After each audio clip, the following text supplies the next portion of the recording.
আর মজার কথা হলো ওই BCM টেস্টটা খুব চিপ, হার্ডলি ₹300 কি ₹400 খরচ হয়। একটা সিগারেটের প্যাকেটের থেকে দাম কম বা একটা পপকর্নের থেকে দাম কম, কিন্তু আমাদের এই সচেতনতাটা নেই বলে আমরা এই টেস্টটা রেগুলার হয়তো করি না।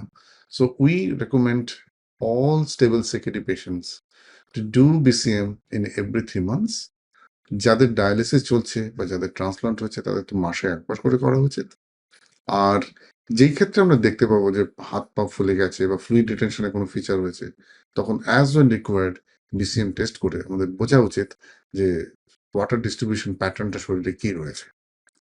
আর যাদের ক্ষেত্রে দেখা যাচ্ছে যে খুব ওজন কমে যাচ্ছে, মাসেলগুলো যেন শুকিয়ে যাচ্ছে, সার্কোপেনিয়া হচ্ছে, তাদের ক্ষেত্রে BCM এভরি নিউট্রিশনাল ইন্টারভেনশনের সময় করে আমাদের অ্যাসেস করা উচিত যে progression of lean tissue intensity কিরকম হলো, ফ্যাট মাস ইন্ডেক্সের কি চেঞ্জ হলো, ওয়াটার ব্যালেন্স কিরকম চেঞ্জ হলো। এই ব্যাপারটা যদি আমরা সায়েন্টিফিক্যালি অ্যাড্রেস করতে পারি, তাহলে আমার মনে হয় better nutritional care is possible, better medical care is possible. একজন ক্রনিক কিডনি ডিজিজ পেশেন্ট বহুদিন এই কনজারভেটিভ কেয়ারে অনেকদিন সুস্থ থাকতে